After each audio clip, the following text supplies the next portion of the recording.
Diabetes mellitus é uma doença crônica associada a muitas complicações.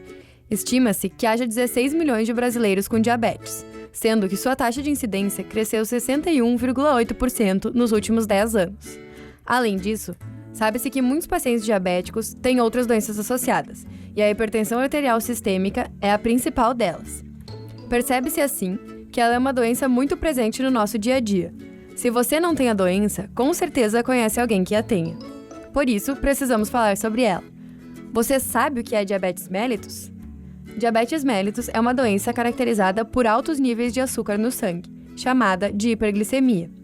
E isso acontece porque o pâncreas não produz insulina suficiente, ou porque o organismo não responde adequadamente à insulina que é produzida. Você sabe para que serve esse açúcar? Esse açúcar se chama glicose e é importantíssimo para dar energia à célula, propiciando seu funcionamento correto. Mas o que é insulina? Insulina é um hormônio, responsável por abrir um espaço na célula para a glicose entrar.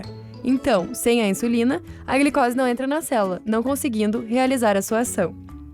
Se não for tratada corretamente, a diabetes mellitus pode causar várias complicações, entre elas, nos pequenos vasos renais e na parede do rim, chamada de nefropatia diabética.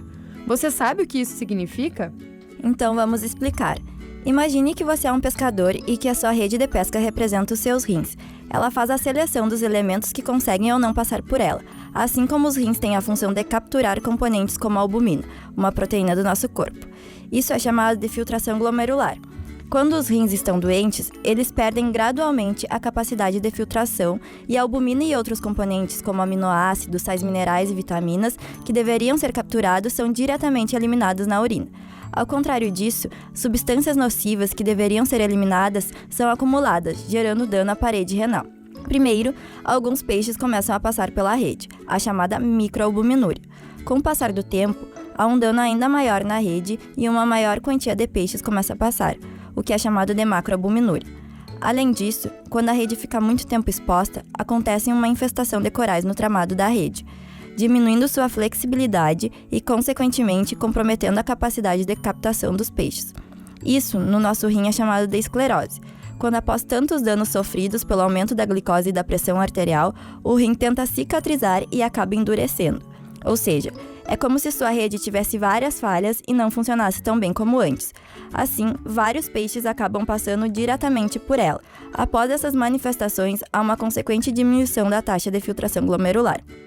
Por isso, é importante o controle da glicemia para que não ocorra essa complicação, porque o dano nos rins demora para ser sintomático, e quando ocorre, é irreversível.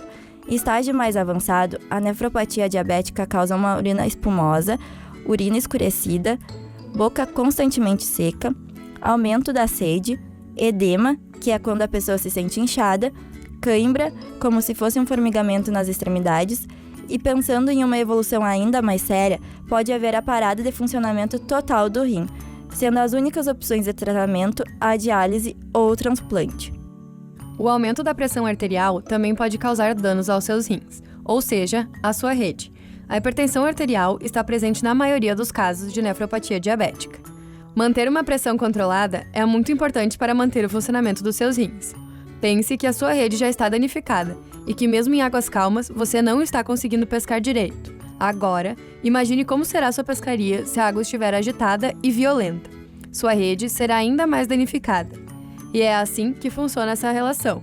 Uma pressão aumentada prejudica ainda mais o trabalho dos rins. Por isso, certos cuidados devem ser tomados para que isso não ocorra, como o rigoroso controle glicêmico da pressão arterial, do colesterol e triglicerídeos. Para esse controle, é importantíssimo iniciar uma dieta saudável, evitando consumir alimentos altamente industrializados, comer verduras, legumes e hortaliças e equilíbrio ao comer proteínas e carboidratos. O exercício físico também é fundamental para um estilo de vida saudável. Ajuda na perda de peso, na sensação de dever cumprido e na socialização. Cuide da sua saúde, ela é o seu bem mais precioso. A prevenção e o conhecimento são a melhor estratégia para não desenvolver essa complicação.